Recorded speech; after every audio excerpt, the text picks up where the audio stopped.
గ్రీసులో ఒక చట్టం అమల్లోకి వచ్చింది.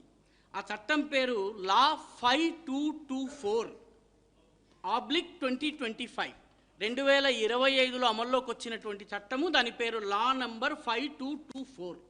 ఈ లా నంబర్ 5224 ప్రకారము ప్రభుత్వ అనుమతి లేకుండా బేస్మెంట్లలో, పార్కింగ్ లాట్స్లో, లేకపోతే ఇంకొక చోట మసీదులు గనక నిర్మాణం చేసి అక్కడ సరైన వజూఖానా లేకుండా, సరైనటువంటి సదుపాయం లేకుండా రోడ్ల మీద గనక ఎవరైనా గనక నమాజు చేసినట్లయితే ఆ అక్రమ కట్టడాల్ని తొలగించాలని చెప్పి 5224 చెప్తోంది.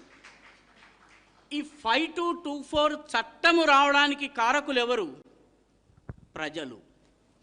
గ్రీసు ప్రజలు పోరాటం చేసిన తరువాత ఇది అమల్లోకి వచ్చింది. జపాన్లో ఈరోజు బహిరంగ ప్రదేశాలలో మసీదుల నిర్మాణాన్ని అరికట్టడానికి ప్రభుత్వం చర్యలు తీసుకుంటోంది. కారణం ఏంటంటే జపనీస్ ప్రజల నుంచి పోరాటం జరిగింది. ప్రజలు దానికి వ్యతిరేకంగా పోరాడారు.